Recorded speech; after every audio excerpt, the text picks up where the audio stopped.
Hey, good morning, everybody. It's Amy Colvin here, coming to you on day 6 of the 30-day meditation challenge.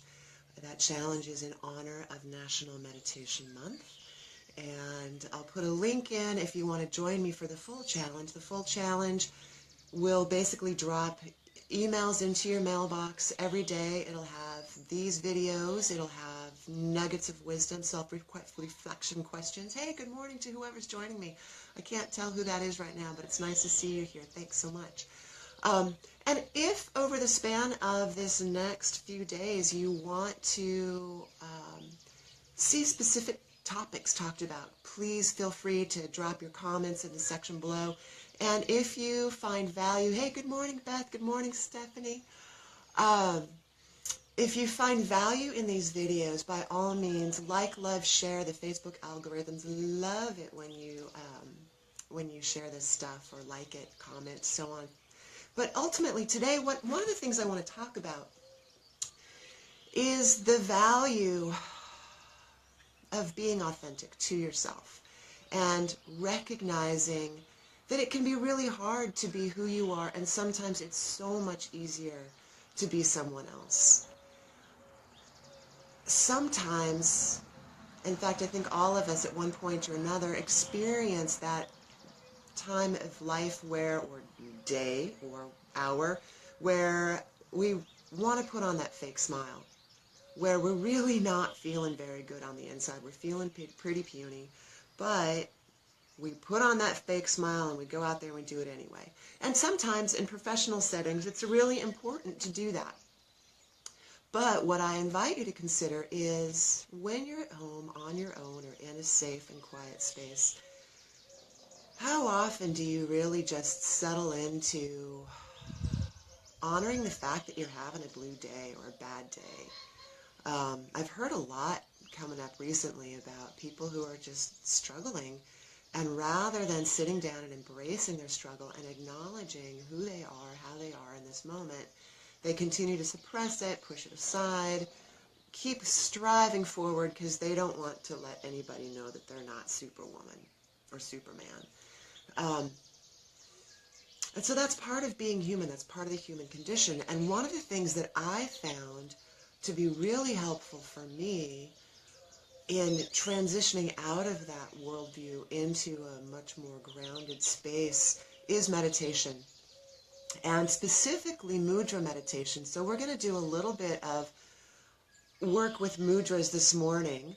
In fact, I remember a few years ago, and I most of my life suffered with situational depression. And the one thing that finally really helped me manage that well is meditation. So if you'd like to learn more about that, message me, and I'll cover bits and pieces of it in these video series. But it's a really broad topic, and I can speak from experience. And so I went to a workshop one time where my meditation teacher, Meg, had taught us this new mudra meditation. And ultimately, she said to me that I needed to do this meditation twice a day, holding each posture for 2 minutes. And I was like, you've got to be kidding me. And she said, well, why don't you want to? And I said, I don't want to sit with myself. I was in a place where I was so uncomfortable with who I was in that moment. Man, the last thing I wanted to do was sit down with me, because I didn't want to see all that crap bubbling up. I mean, who does, right? But she said, trust me, if you do this, it will get better. I've known her for years. I trust her, and so I did it. And sure enough, within 2 weeks, I ended up feeling better than I had in a long, long time. And I haven't ever been back to that place, because I can catch it before I get there.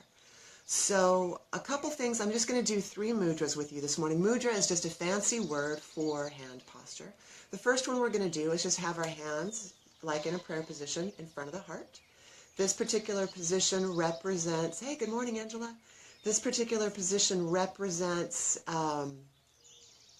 honoring the divine within. Another one that we're going to do is we're going to take our thumb tip and our index fingertips together. We're going to bring them together. This position itself represents knowledge. And then we're going to bring our hand over our heart with the palm in towards our heart. And this, it means knowledge of the heart, that willingness to look at all of those scary and tricky and uncomfortable places that we have inside our heart, but a willingness to explore that and be vulnerable for ourselves. And then the other one we're going to do is we'll take our left hand, we're going to take our ring fingertip, see there's my ring, and our thumb tips together. We're going to extend the fingers as if there's, they are fully extended. They're not just relaxed and droopy. They're fully extended. And we're going to turn the hand so that it's facing out to the right, and we're going to hold that in front of my chest. So you guys are going to be doing mirror opposite from me. This position represents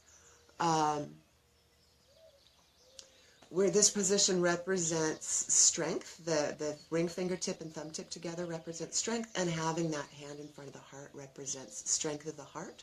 Both physical strength, having good circulation system, regular heartbeats, and emotional, spiritual, psychological strength of heart. So what I'd like us to do is just settle into a comfortable position, whatever that is for you. And you can start with your hands on your lap, and you can either drop your gaze, close your eyes, or you can look at me. I'll probably just keep my gaze on the camera, just so you feel like I'm with you. And just bring some nice breaths all the way into your belly.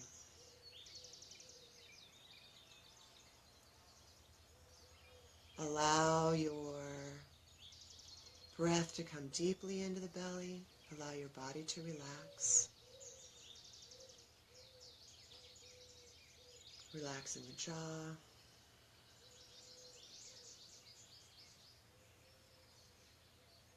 Relaxing the forehead, relaxing the eyes.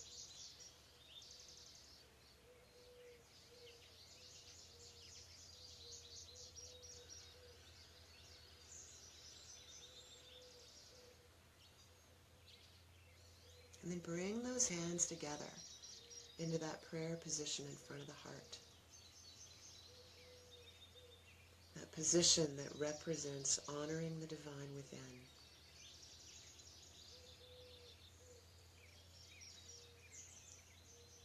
And we're just going to hold this mudra for a few breaths, relaxing into it.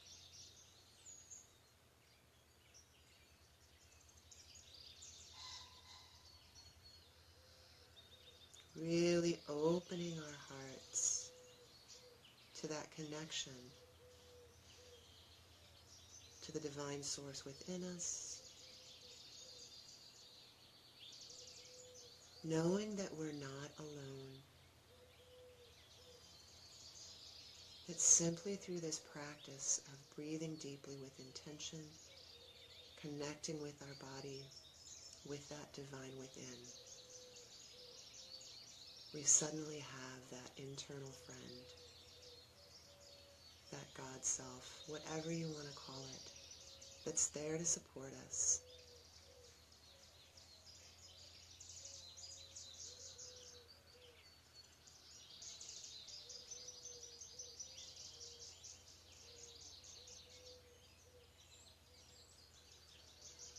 And drop the left hand down to the lap, and bring your index finger and thumb tip together, and bring the hand palm in towards the heart.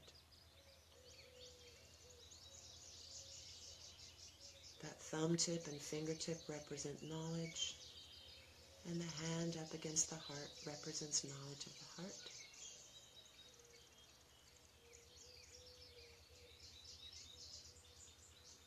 That willingness to just sit and settle in,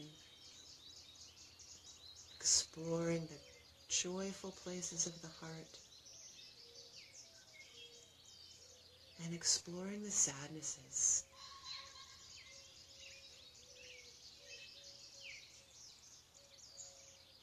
Recognizing that that duality between the joyful self and the sad self is all part of what makes us human.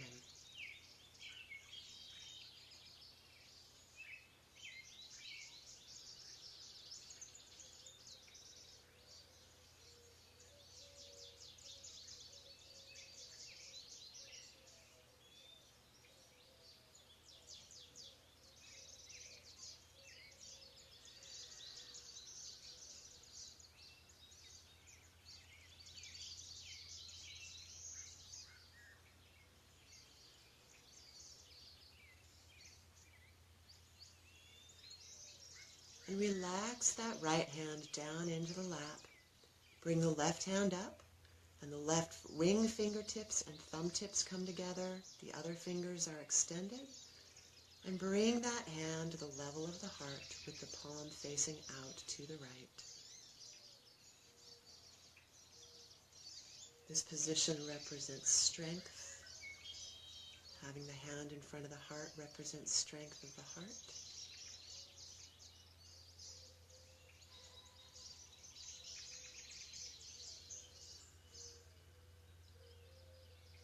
Both strength from a physical perspective, that strong beating heart with regular rhythm, and spiritual, emotional, psychological strength of heart, the willingness to do the hard work of being who you are in each moment, even if others' expectations of you might be different, even if it means acknowledging to the world that you're having a blue day.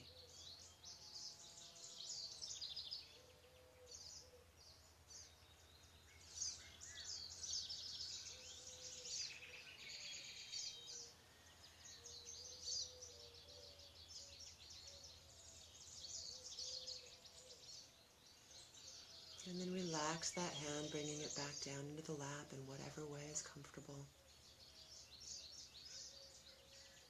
And take a few more breaths, breathing deeply into the belly, focusing on a space that's in the center of the body, a couple finger widths below the belly button, known as the Dantine. It's the center of all of our vital life force energy, sometimes known as the Sea of Chi.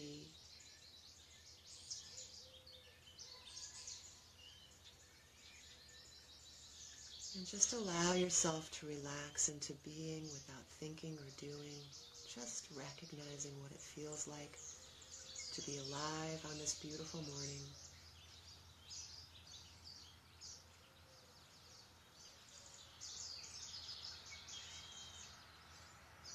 Finding some peace with yourself.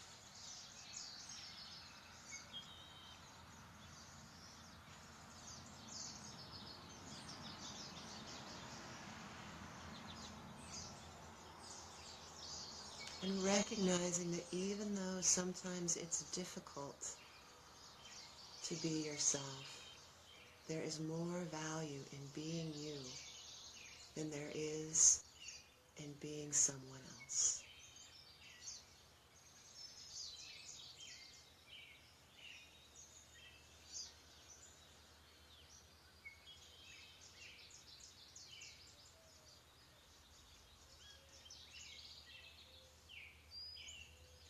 Let's bring our meditation to a close. And I hope you all have a fantastic day today, wherever you are, whatever you're doing. If you'd like to let me know any topics you were particularly interested in, feel free to add them in the comments here or email me. And I look forward to talking to you tomorrow morning at 6:30. Have a fantastic day. Bye-bye.